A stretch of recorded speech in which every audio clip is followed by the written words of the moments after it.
What's up? I'm Joe. Today I am angry. Now, being mad is sort of verboten in our culture. Kids today are raised to not deal with anger. We're never supposed to let anybody else see us lose our cool. If somebody asks you how you are, you always answer, fine. Oh, I'm fine. I crashed my car, my house burned down, and I was bitten by a werewolf, but, you know, no big deal. I'm fine. Why do we always tell this lie that everything's okay? Even that American ideal of the pursuit of happiness implies a journey toward happiness. You only have to pursue something if you don't have it already, so why do we feel the need to fake it? We act like feeling upset is some sort of terrible thing, as though we have the right to go through life without ever feeling angry or sad, and the only people who feel bad are the bad people. We can't let anyone see our emotions because emotions equal weakness. Anything other than sheer ecstasy all the time is a sign that you're a failure, and you need to hide those emotional responses deep within so that no one ever sees your shameful, shameful emotions. So what do you do when, like me, you're angry?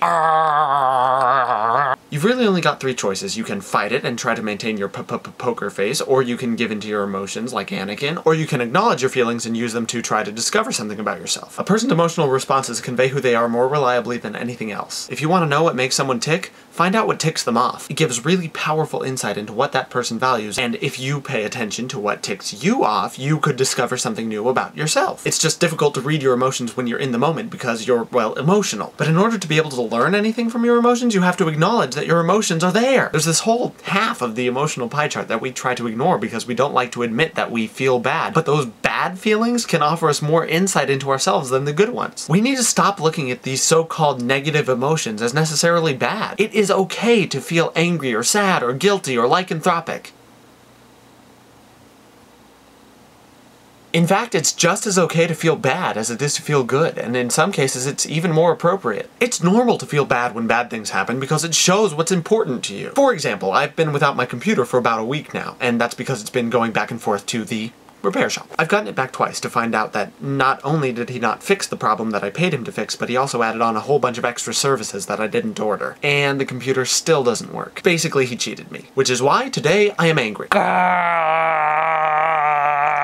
But in thinking about why this makes me angry, I discovered something about myself. Of course, I'm mad about the money, but I'm way, way angrier about being cheated. Getting taken advantage of ruins my ability to interact with people. I hate when I get betrayed because I really like trusting people, and I hate feeling stupid for doing it. And I shouldn't have to feel stupid. I think the people who cheat other people should be the ones who feel stupid, and it's not fair that the people who have faith in other people get punished for it. So I go through life afraid that I'm doing something wrong by letting these people in, and even if 99% of these people are great, it only takes that one selfish jerk to take advantage of that trust and make me feel stupid all over again. And that's not fair! Now, lots of people will tell me that I have a choice whether to be mad about it, and they're right. Partially. But I think that saying that I have a choice implies that the right choice is to not feel bad about it, and that is crap. There is no right way to feel about something. Actually, I think I don't have a choice whether to get mad. That's the emotion that I have, and I have it. I am angry.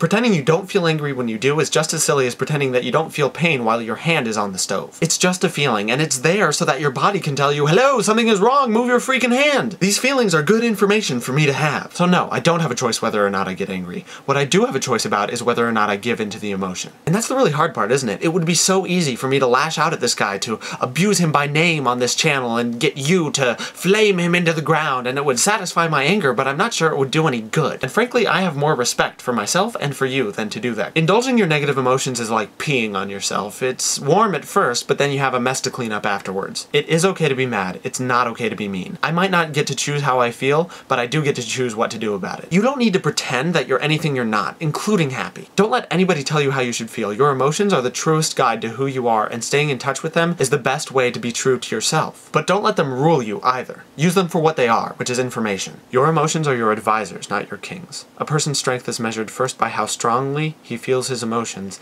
and second by how calmly he chooses his actions. 50 XP for watching. Peace and love.